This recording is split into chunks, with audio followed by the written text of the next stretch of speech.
Hello students, today will be discuss about character of Mr. Fennel. Okay. Mr. Fennel is a well-conceived character of Congreve in the play, and his chief function is to create mischief. He is the best example of a finished wickedness.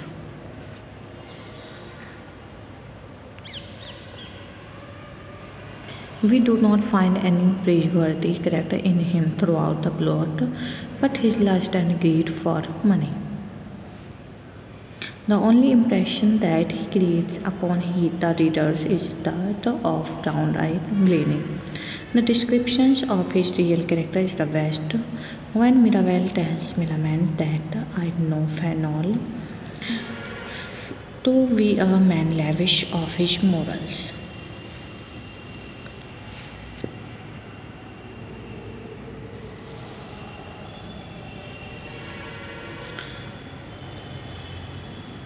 An interested and professional friend, a false and a designing lover, but this is not all. There is another side of his personality that he is witty and very charming in his social behavior, who has gained a reputation with the town. He is therefore respected and regarded in the society around him. Okay. First, introduction.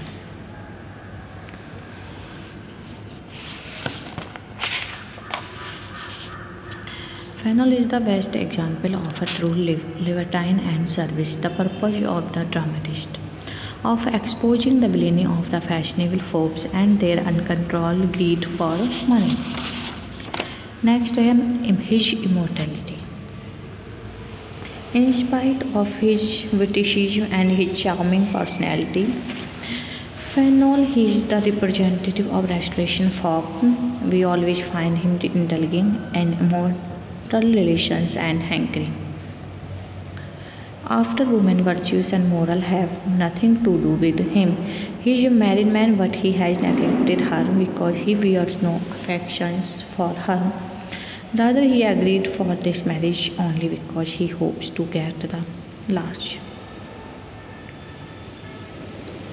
share of her property. He has close, illicit relations with Mrs. Marwood and enjoy life in her company. On the one hand, he has neglected his wife, and on the other hand, he does not hesitate in exploiting his mistress. Also, he enjoys on the money of Mrs. Marwood as she complains to him, but he is never prepared to confess his mischief. Rather, he threatens and insults her in a very humiliating manner. The remark of Mrs. Marwood that truth and you are inconsistent is quite correct about him and sums up his whole character. Last, his greed and blackmailing. Fennel knows that Lady Wishfort and his wife are the mistress of large property, and so he is always intriguing how to get all this for himself. He has determined to snatch all of it in and tortures Lady Wishfort by threatening her.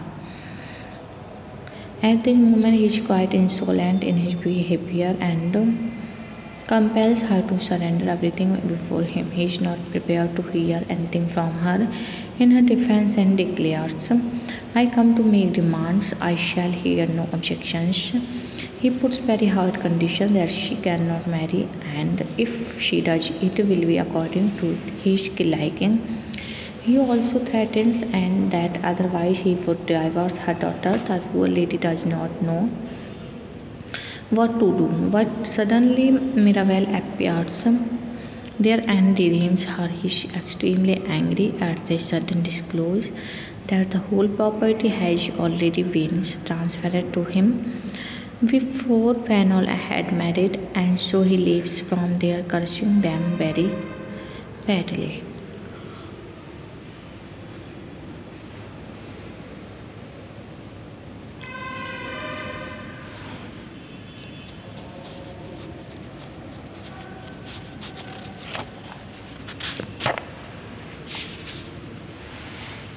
It has been estimated that concrete is the way of the world.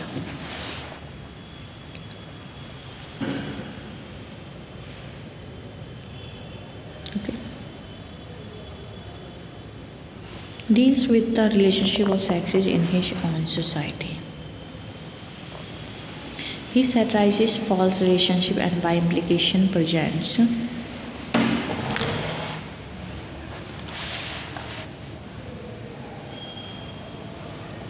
the ideal marriage.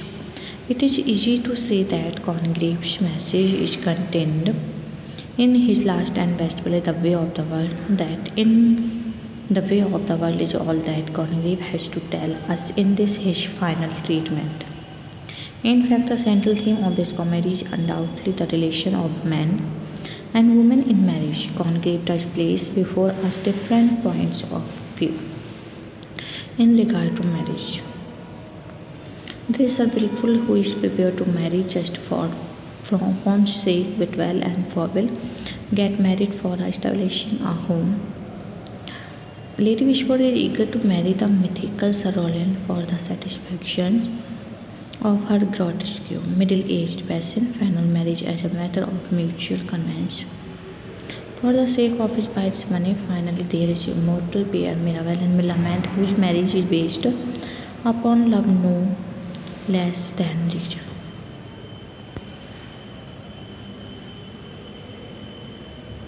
Our sympathies are directed wholeheartedly on behalf of Mirabell and Millamant, and this in itself indicates Congreve's own views on matter.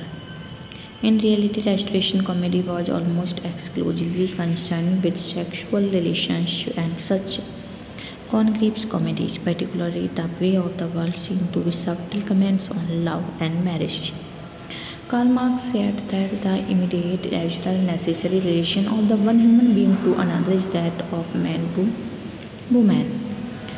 From the character of this relationship, it can be seen how far man has developed. The Way of the World is pure and simple comedy, but it is a play of certainly a serious purpose, having as its theme the relations of man and woman, not only in marriage but out of marriage also.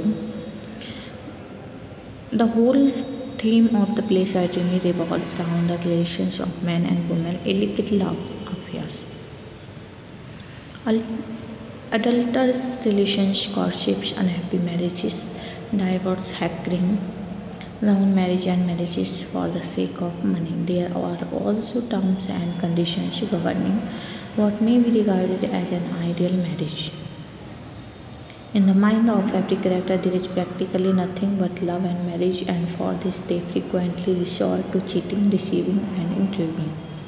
At the same time, we should also remember that wealth and property also occupy an important position in relation to love and marriage, and thus the play bears a serious social purpose. He advised that men must make efforts for those things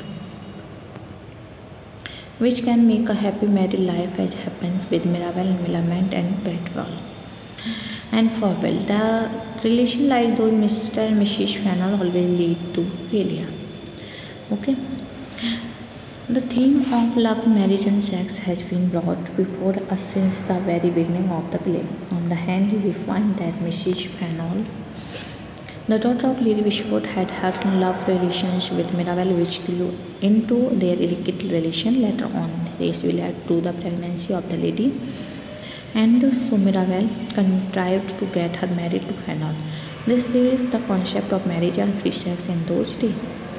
This marriage later on proves to be a failure because it was solemnized only for the sake of money and property which she is going to inherit from her mother, Lady Wishford. Mrs. Fennel seems to have an idea before and that his wife has been sexually involved with Mirabell. She also has no sincere attachment with her husband and does not.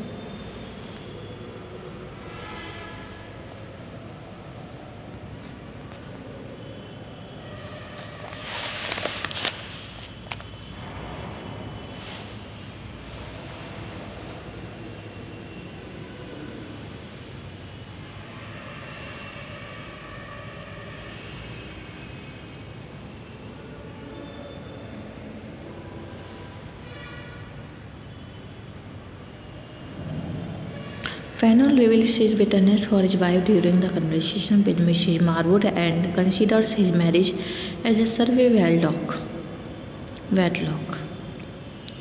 who in turn loves Mirabel. Also, she is frustrated woman because Mirabel has rejected her offer and now she is about to avenge herself on Mirabel. She has turned it to Mr. Fennel, perhaps because she has no other alternative. Fennel also knows this fact very well. He also knows that if his love affair with Mrs. Marwood is exposed, all his plans of getting money through his wife would be destroyed. He promises Mrs. Marwood, I shall part with her, rob her of all she worth, and we shall somewhere to another world. I shall marry thee. Congreve is clear ridiculing such a relationship.